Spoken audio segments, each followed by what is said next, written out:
اب محمد حسین آزاد کے مضمون کا ایک ٹکڑا ہے جس کا عنوان ہے ایران کے موسم. یہ 11ویں یا 12ویں جماعت کی نصاب میں ہے. آفتاب آخر ہوت پر پہنچا اور موسم میں تبدیلی نظر آئی. دل گھبرانے لگتے ہیں. آمد بہار کی تاثیر سے زمین سانس لیتی ہے. در و دیوار کے مسامات سے گرمی نکلنی معلوم ہوتی ہے. پھر چند روز کے بعد کچھ اس سے زیادہ ہوتا ہے کہ در و دیوار میں پسینہ سا بہتا ہے.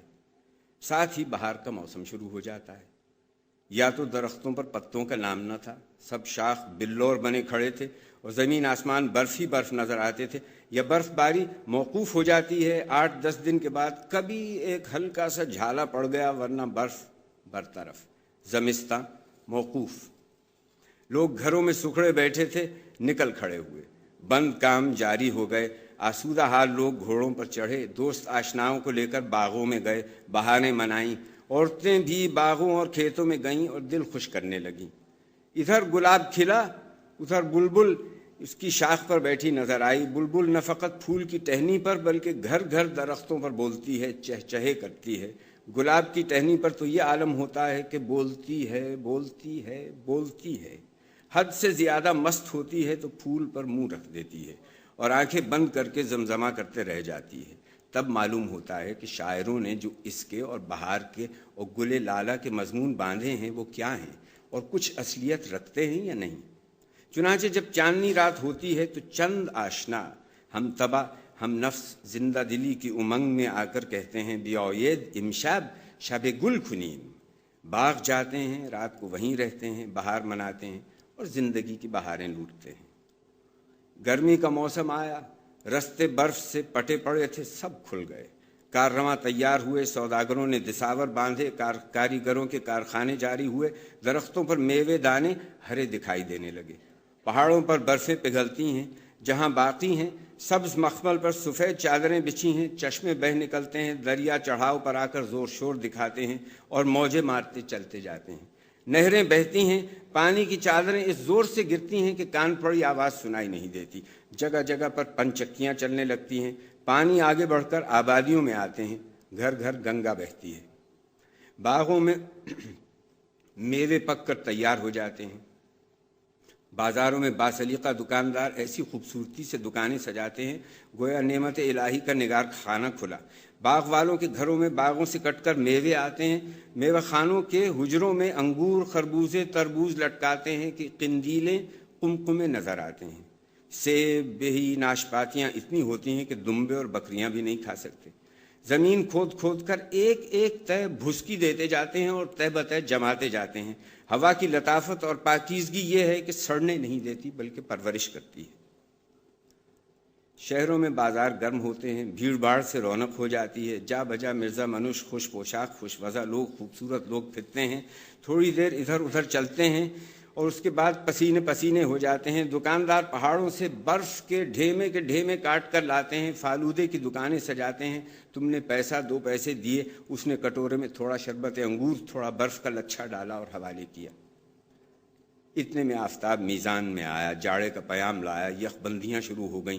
پہاڑوں پر چشمے بند ہو گئے, دریا اترنے لگے, نہریں سوکھنے لگیں. کہیں پانی ہے تو اتنا کہ اوپر انگل 2 انگل برف کی پپڑی, نیچے پانی بہتا چلا جاتا ہے. اول پپڑی کو مکہ مار کر توڑا, پانی بھر کے لے گئے. یخ بندیاں دیکھتے ہی کسان زمین جوت کر بیج بو دیتے ہیں. اسی عرصے میں برف کے آثار نظر آنے لگتے ہیں. سب کھیتوں اور باغوں کو چھوڑ کر گھروں کا رخ کرتے ہیں. جو بیج بوئے تھے خدا کے سپرد یا برف کے حوالے, وہ قدرتی دائی آپ ہی بچے نکالے گی, آپ ہی پالے گی. موسم خزاں میں کھیتوں اور باغوں میں اداسی کا عالم ہوتا ہے. غرض باہر کے کام والے شہروں میں آئے. پوستین, لحاف, توشک, انگیٹھیاں, آتش دان گھر گھر میں موجود ہیں.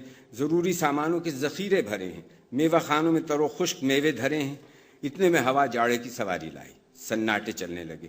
دیکھتے دیکھتے کیا باغ کیا جنگل, تمام درخت زرد ہو گئے, اور زردی بھی وہ کہ گویا عالم زعفرانی ہو گیا.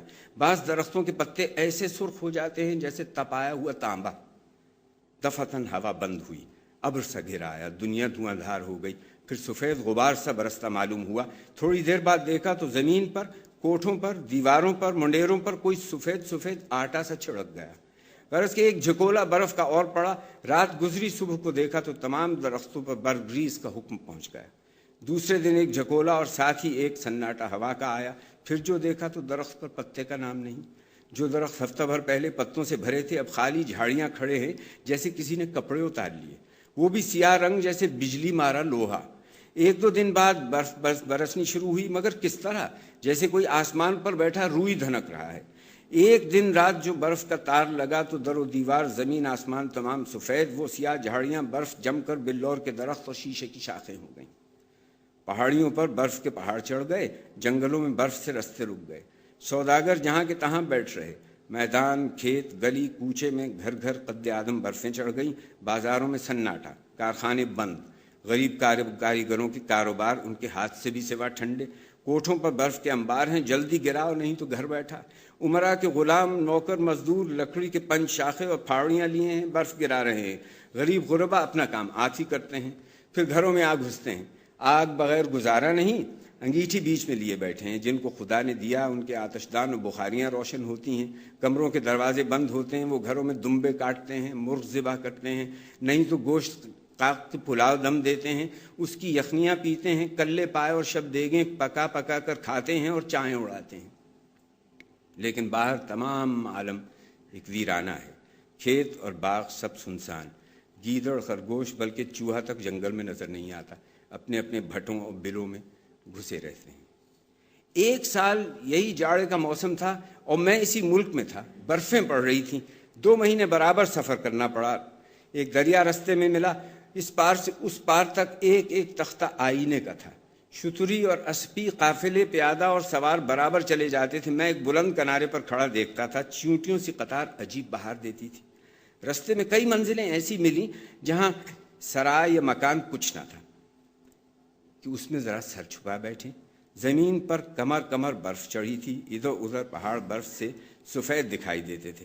ہم نے ایک پتھر کی آڑ میں برف ہٹا کر زمین نکالی. ادھر ادھر سے 2-4 لکڑیاں گھسیٹ لائے، ان میں آگ سلگائی، بستر کر کے بیٹھے اور گٹھڑی ہو کر سکڑ بیٹھے. غنیمت یہ ہے کہ رات کو ہوا بند ہوتی ہے.